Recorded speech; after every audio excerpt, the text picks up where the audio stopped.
Mapagpalang araw po sa inyong lahat mga kapatid, mga kasama, mga kapenters. Ang pag-uusapan naman natin ngayon ay tungkol sa Acrytex primer.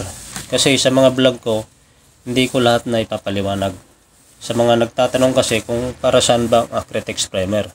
Kasi yung iba ang alam lang nila yung flat latex, ganun. Meron ding ibang klase ng primer gaya nito. Napakatibay nito. Ito ang pinakamatibay na primer sa mga plywood, solid wood. Bago ka magmasilya, Acrytex primer mo muna. Kahit Hardeflex, gypsum board, pwede siya, wag lang sa bakal. Sa repaint, pwede rin siya sa repaint.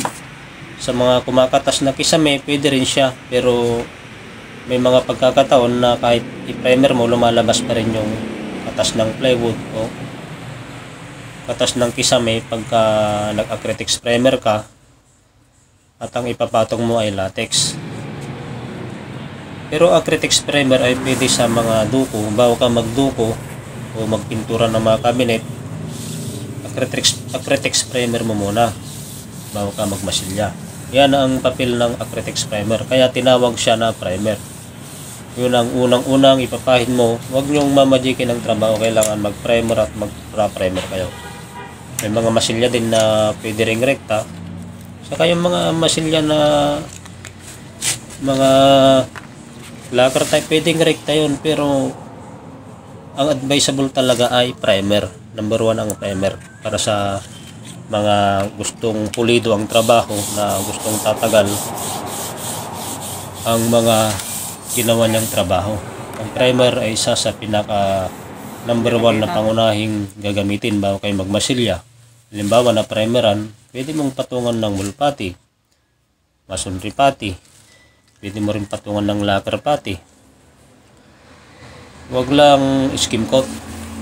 Pero yung iba gusto nila ay sinasabi nila pwede kung sa pwede, pero para sa akin hindi pwede sa akin kasi marami akong na-encounter na mga lumulubo na bahay na ginamitan ng mga ganun.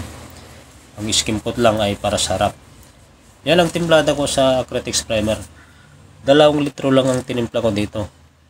Sa 2 litrong Acrytex primer ay pwedeng haluan mo siya ng kalahating litrong Acrytex reducer. Pwede kayong magpababa sa reducer, pwede rin kayong magpatas ng konti o paramihin ng konti. Huwag lang malabnaw na malabnaw.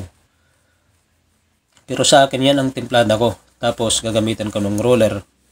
Gaya ng nakikita nyo sa project ko sa labas, Acrytex primer lahat yan. Pwede sa basal o kaya wala pang pintura na wall na konkreto. Pwede sa repaint. Lahat pwede, wag lang sa bakal. Gaya ng nakikita nyo, lahat yan loob labas Acrytex primer ang ginamit ko bago kami nagmasilya.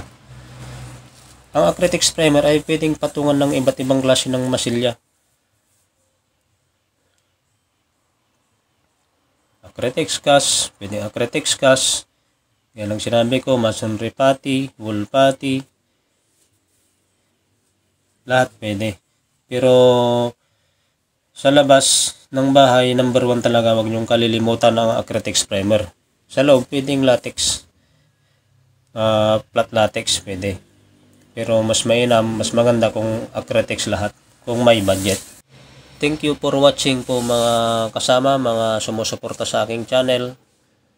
At sa patuloy na nanonood sa aking mga videos. Sana ay huwag nyong kalilimutang mag-like, share, and subscribe para lagi kayong updated sa aking mga bagong upload na video.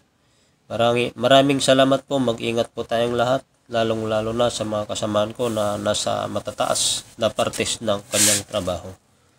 Ingat po tayong lahat. Thank you.